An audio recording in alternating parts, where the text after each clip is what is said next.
ভালো মানুষ প্রেম করে না, প্রেম বোঝে না, নাই জীবনে বাস হয় রে বড় মাস, প্রেমের সর্বনাশ হয় রে বড়। হাতুড়া বলেছিলাম না রে, রিয়ামনির কন্টেন্ট ক্রিয়েটার ভাইরাল করে দেব রে। একদিনে কালকে দিনে পেজ খুলেছি, এখনো একদিন হয়নি রে, 47,000 ফলোয়ার হয়ে গিয়েছে রে। বলেছিলাম না কন্টেন্ট ক্রিয়েটার বানাই দিব, তাকে তোরা বরণ করে নে, তোরা বরণ করে নে।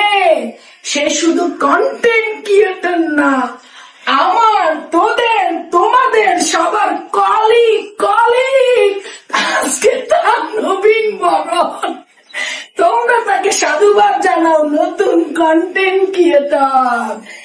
আর তার ভিডিও নিয়ে ছাড়ো।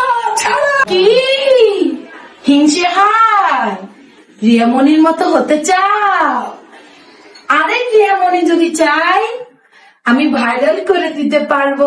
হিংসা হিংসা হিংসা, একদিন এখনো হয় নাই 50,000 ফলোয়ার।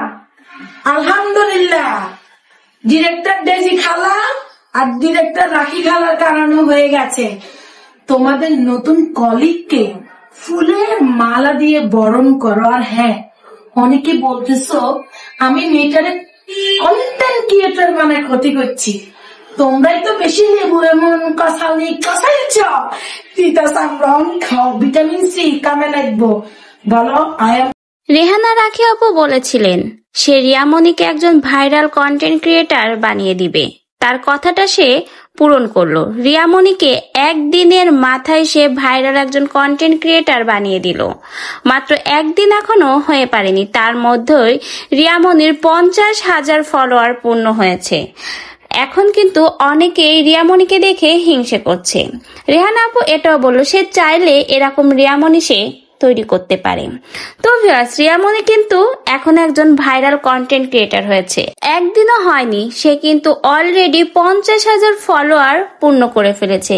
তাহলে কিন্তু রেহানা আপু তার কথা রাখলোই, শেষমেশে রিয়ামনিকে কিন্তু একজন ভাইরাল কন্টেন্ট ক্রিয়েটার বানিয়েই ছাড়লো, তাও আবার একদিনের মাথায়।